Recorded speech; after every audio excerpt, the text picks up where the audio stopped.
오늘 수요일에 330 오네요. 증권부 이용성 기자와 함께합니다. 안녕하세요. 안녕하십니까. 네, 오늘은 오랜만에 Watch Your ETF 시간이에요. 맞습니다. 네, 아주 톡톡 뛰는 얘기를 소개해 주시길 바랍니다. 어떤 ETF 얘기해 볼까요?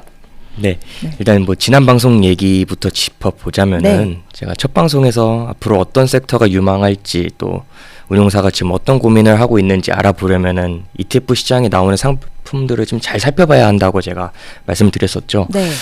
그래서 오늘 이제 설 연휴를 빼면은 이제 1월이 다 갔는데 운용사들이 좀 대대적으로 올해 어떤 상품을 첫 상품으로 내세우면서 네. 좀 전략을 가져가려고 하는지 좀 지켜보면 좋을 것 같아서 네. 이번 자리를 마련했습니다. 네, 각사들이 올해 첫 상품으로 어떤 걸 내놨는지 좀 알아봐야겠습니다. 어떤 상품이 나왔나요? 업계 1위 삼성자산운용은 뭐 주요 상품만 순서대로 보자면은 먼저 지난 7일에 코덱스 미국 S&P 500 데일리 커버드 코 OTM ETF를 내놨거든요. 이게 미국 S&P 500 지수에 투자를 하면서 동시에 이제 외곽의 옵션을 통해 커버드 콜 전략을 좀 가미한 상품인데 네. 어쨌든 일정 수준의 이제 시세 차익과 더불어서 이제 프리미엄을 수취할 수 있는 그런 상품입니다. 예. 그리고 이제 통상 외가격을 옵션으로 좀 활용하면은 주식시장 참여율을 좀 높일 수 있다고 알려져 있잖아요. 네. 그래서 이렇게 월배당 상품으로 이렇게 삼성자산운용이 출시했다고 보시면 되고, 네. 업계 2위인 미래에셋자산운용도 올해 첫 ETF 상품으로 역시 커버드콜 ETF를 내놨습니다. 네. 미국에서 굉장히 유명한 그 슈드 배당 성장 ETF라고 하죠. SCHD 맞습니다. 슈드. 맞습니다.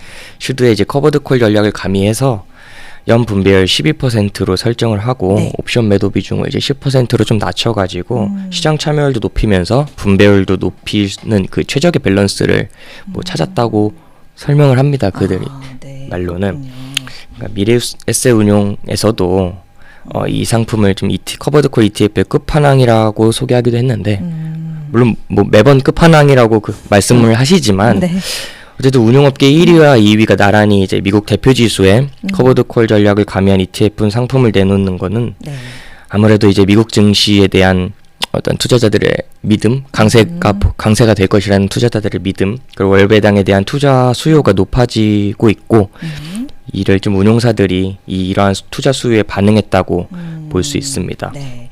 미국 증시와 월배당에 대한 투자 수요가 높아지고 있고 이런 수요에 운용사들도 발맞춰 반응을 했다라고 정리해 볼 수 있을 것 같은데요. 네. 또 살펴볼 만한 어떤 ETF가 나왔는지 내용 있을까요? 네, 이제 커버드콜 ETF 외에 그 대체적으로 보면은 예. 미국 증시를 중심으로 이제 혹은 미국 증시와 연계된 상품들이 많이 네. 출시되고 있는 걸로 보이고 있는데요. 네. 요새 AI 관련해서 전력이 많이 부족하다 뭐 이런 얘기 많이 하잖아요. 네. 그래서 에너지를 풀 가동해야 된다는 말이 있듯이 이런 투자 수요를 반영해서 이제 카메코와 뉴스케일 파워 등을 좀 바스켓에서 담은 플러스 글로벌 원자력 밸류 체인도 출시가 됐고요. 예. 하나자산운용에서 네. KB자산운용에서도 상대적으로 약한 통화인 엔화로 이제 미국 대표지수 S&P 500에 투자할 수 있는 라이즈 미국 S&P 500 엔화 노출 ETF를 출시했습니다. 예. 그러니까 엔화로 미국 대표 증시에 투자를 하면서 이제 엔화 반등에 따른 환차익도 좀 기대할 수가 있겠죠. 네. 그렇군요. 네. 이렇게 쭉 보시면은 운용사들이 대부분 미국 증시와 관련된 상품들을 내고 있는 것을 봤을 때 물론 상품 출시까지 좀 수개월이 걸리기에 좀 시차 차이가 있지만 그럼에도 운용사들이 여전히 미국 증시를 좀 좋게 보고 있고 그거에 대한 투자 수요도 높아지고 있고 그래서 이러한 상품들을 출시했다고 이렇게 좀 살펴볼 수 있는 대목입니다. 네. 그 작년에 그 온기가 올해까지 이어질까 이거에 굉장히 관심이 많잖아요. 왜냐하면 미증시 같은 경우가 연초반에 조금 좀 흔들리는 모습도 보였기 때문에 하지만 이제 운용사들이 상품 출시하는 거 이런 거 봤을 때 그래도 이 수요와 그리고 어떠한 강도가 좀 지속되지 않을까 이렇게 좀 예상을 해볼 수 있는 부분이었다 정리해 볼 수 있을 것 같아요. 근데 좀 아쉬우니까 국내 기업들을 좀 국내 기업을 담은 그런 포트폴리오를 담은 ETF는 어떤 것들이 좀 있나요? 네, 국내 기업을 바스켓에 담은 네. ETF도 물론 있는데요. 네.